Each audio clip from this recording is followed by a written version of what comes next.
आले हो जबा पर सदा करे या नबी या नबी या नबी या नबी या नबी या नबी या नबी जोरे सुभान अल्लाह या नबी या नबी या नबी या नबी या नबी या नबी देख शादाब पे गर्मी मशहूर है देख शादाब पे गर्मी मशहूर है सादगी सादगी सादगी सादगी या नबी या नबी या नबी या नबी या नबी या नबी या नबी सुभान अल्लाह बाबा सुभान अमान अल्लाह रब्बुल आलामीन कुरान पाक इरशाद करे वमा अरसलनाका इल्ला रहमाताल लिल आलामीन नबी गो আমি তোমাকে দুনিয়ার বুকে পাঠালাম রাহমাতাল লিল আলামিন করে জোরে বল সুবহানাল্লাহ 1,24,000 পৃথিবীর মুখে আপনার নবী ও রাসূল এসেছেন কিন্তু সুবহানাল্লাহ সুবহানাল্লাহ এইরকম লোক আমার আল্লাহ কোন নবীকে দেননি রাহমাতাল লিল আলামিন কোন নবীকে বলেননি ও বাবা জীবন একবার চলুন না আমার নবী রাহমাতাল লিল আলামিন সুবহানাল্লাহ সুবহানাল্লাহ সেই নবীর আমরা কালমা পড়ি কালমায়ে তাইয়্যিবা লা ইলাহা ইল্লাল্লাহ মুহাম্মাদুর রাসূলুল্লাহ সাল্লাল্লাহু তাআলা আলাইহি ওয়াসাল্লাম সুবহানাল্লাহ সুবহানাল্লাহ আমার বিশ্ব নবীর মুহাব্বত করুন ও বাবা আমার দয়ার নবী মায়ার নবী রাহমাতাল লিল আলামিন নবী আমার যদি চাইতে তো আপনার ঠাট বাট জিন্দেগানিতে করতেন কিন্তু না না বাবা আমার নবী ঠাট বাট পছন্দ করতেন না বাবা আমার নবী যদি চাইতেন তো সোনার পাহাড়ে বসে থাকতেন আমার নবী যদি চাইতেন তো সোনার খনি বার করে দিতেন কিন্তু দুনিয়ার মানুষ রে আল্লাহকে পাওয়ার জন্য মানতার দরকার নয় এসো আরামের দরকার নয় কিন্তু আমার বিশ্ব নবী দয়ার নবী যে রাস্তাতে হেঁটে হেঁটে গেছেন যে রাস্তায় তিনার কদম মোবারক চলেছে সুবহানাল্লাহ সুবহানাল্লাহ আমার আল্লাহ সোনার খনি বার করে দিয়েছে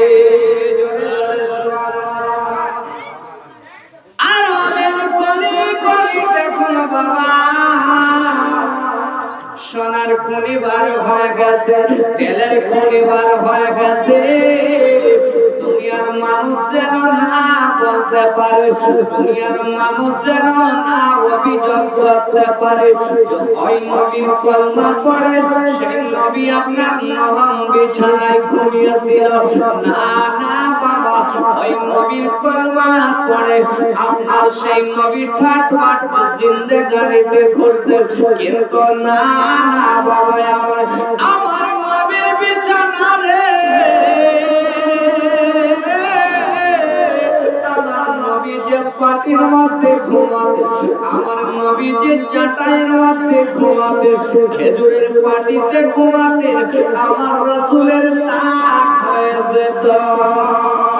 কিন্তু আমরা সেই নবীর কলমা পড়ি ও বাবা আমরা সেই নবীর দরুদ পড়ি আমরা নবী মুস্তাফাকে আমরা হাজির নাজির মানি আজকে আমরা সেই নবীর উম্মত হয়ে আমাদের ঠাট বাট দেখুন কিন্তু বাবা জীবন তারাই তাই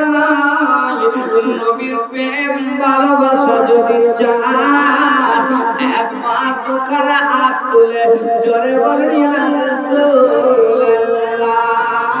ইয়া হাবিবাল্লাহ আমার নবীর জিন্দেগানি সাদা সিধা আমার নবী মুস্তাফা হাঁটতেন তো নিগাহে কারাম আপনার নাম দিকে থাকতো জোরে সুবহানাল্লাহ এর মতো এরকম সিধা টানে কোনদিন হাত আপনার চলতেন না বড় মানুষ এসেছেন আমার নবী মুস্তাফা নরম ভাবে তাকে কথা বলতেন এমন মিষ্টি সুরে কথা বলতেন এ দুনিয়ার মানুষ তোমরা আমার নবীর আদর্শ মেনে তোমরাও চলো জোরে সুবহানাল্লাহ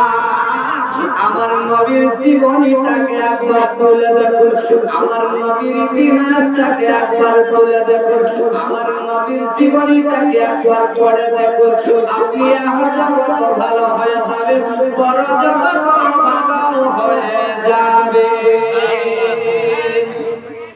নবী ছাড়া আল্লাহ পাবে না রে দিওয়ানা সুবহানাল্লাহ নবী ছাড়া আল্লাহ পাবে না নবী ছাড়া আল্লাহ পাবে না রে দিওয়ানা নবী ছাড়া আল্লাহ পাবে না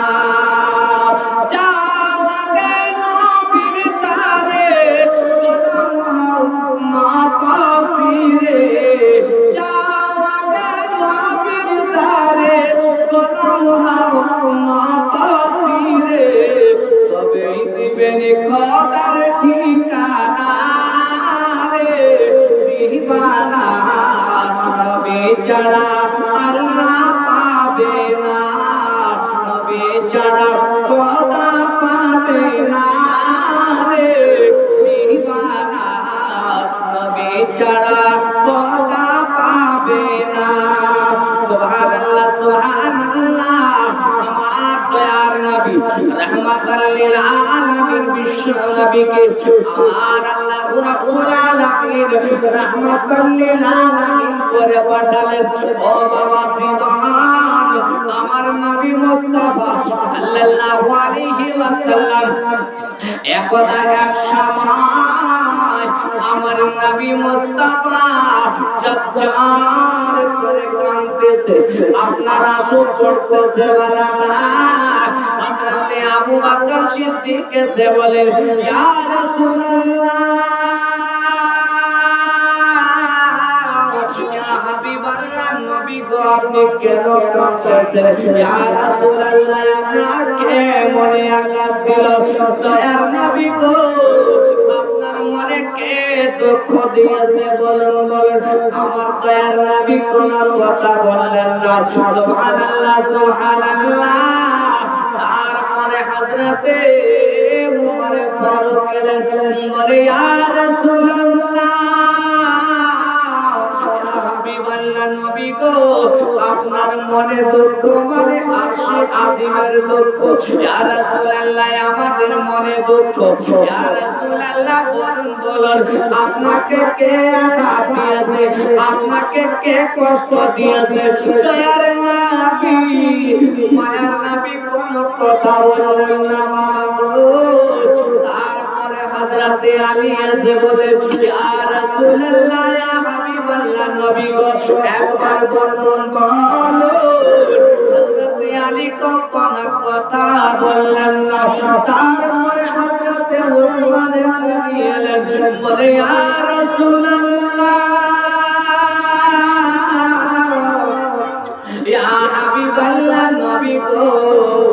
আবু বকর সিদ্দিক জিজ্ঞাসা করলেন আপনি কোন কথা বললেন না ইয়া রাসূলুল্লাহ উমর ফারুক জিজ্ঞাসা করলেন কোন কথা বললেন না ইয়া রাসূলুল্লাহ হযরতে আলী এসে জিজ্ঞাসা করলেন কোন কথা বললেন না ইয়া রাসূলুল্লাহ আমি উসমানের জানি বলতেছি আপনি বলুন আপনাকে কে দুঃখ দিয়েছে দয়ার নবী মায়ার নবী রাহমাতাল লিল আলামিন নবী বলেন ও উসমানের জানি তুমি শুনতে চাও আমার মনের দুঃখ দুঃখ কেন, আমার মনের কষ্ট কেন? বলি ইয়া রাসূলুল্লাহ, ইয়া হাবিবাল্লাহ, বলে দিন আমি আপনার মনের দুঃখ দূর করতে পারি। দয়ার নবী, মায়ার নবী, রাহমাতাল লিল আলামিন বলে, আমি গেছিলাম আব্দুল্লাহ আনসারীর বাড়িতে। ইয়া রাসূলুল্লাহ, আমার দয়ার নবী বলতেছেন, ওসমানে গনি, দেখলাম কচি কচি বাচ্চারা যেন বাড়িতে আপনার বাঁধা রয়েছে। আমি জিজ্ঞাসা করলাম, এই কচি কচি বাচ্চারাকে কেন বেঁধেছ? আচ্ছা বলো বলো। বলি ইয়া রাসূলুল্লাহ, নবী গো, এই খেজুরের গাছটা ইহুদির বাড়ির আপনার কাছ আছে, আর যত আপনার ঝুঁকে আছে আমার বাড়িতে, যত খেজুর পড়ে আমার বাড়িতে পড়ে, আর না বলা খেজুর যদি আমার বাচ্চারা খেলে, ইয়া রাসূলুল্লাহ, ইয়া হাবিবাল্লাহ, নবী গো, ইসলামের প্রতি অনেক কিছু গালি গালা দিবে, তার জন্য আমি এই বাচ্চা দুটোকে বেঁধেছি। আচ্ছা বলো বলো, আমি রাহমাতাল লিল আলামিন, আমার উম্মতের বাচ্চারা না খেয়ে থাকলে আমি কোনদিন সহ্য করতে পারি না। ওসমানে গনি বলি, ইয়া রাসূলুল্লাহ, নবী গো, আপনি কোন মনে দুঃখ নেবেন না। ইয়া রাসূলুল্লাহ, আমি এখনই যাচ্ছি। হযরতে ওসমানে গনি দোকানে খেজুরের বাগানের তরি যেন নিয়েছে, জোরে জোরে দোকানে খেজুরের বাগানের দড়ি নিয়ে যাওয়ার পরে বললেন, ইহুদি বাড়িতে আসো? বলো বলো। বলে হ্যাঁ হ্যাঁ, আমি বাড়িতে আছি। এই খেজুরের গাছটা তোমাকে বিক্রি করতে হবে। দয়ার সাগর রাহমাতুল লিল আলামিন নবী আমার এত আমার নবীকে ভালোবেসেছে। হযরতে ওসমানে গনি যেমনি কথা বললেন, ইহুদি বলতেছে, আমি এই গাছটা বিক্রি করতে পারি, কিন্তু আমার একটা শর্ত আছে। ওসমানে গনি রাদিয়াল্লাহু তাআলা বলতেছে, তোমার কি শর্ত আছে? বলো বলো, তোমাকে আমি পূরণ করে দেব। আমার নবীর দুঃখ সহ্য করতে পারি না। ওসমানে গনি রাদিয়াল্লাহু তাআলা সুবহানাল্লাহ বলতেছেন, বলো বলো ইহুদি। বলেন, ওসমানে গনি, আপনার দোকানে খেজুরের বাগানের দলিল দিতে হবে, তবে আমি এই খেজুরের গাছটা বিক্রি করব। ইহুদিকে বলতেছে, ইহুদি রে, আমার নবীকে রাজি করার জন্য তুই যদি আমার জান যদি চাইতিস, আমার জান দিয়ে দিতাম, আমার নবীকে রাজি করে দিতাম। আল্লাহুম্মা সাল্লি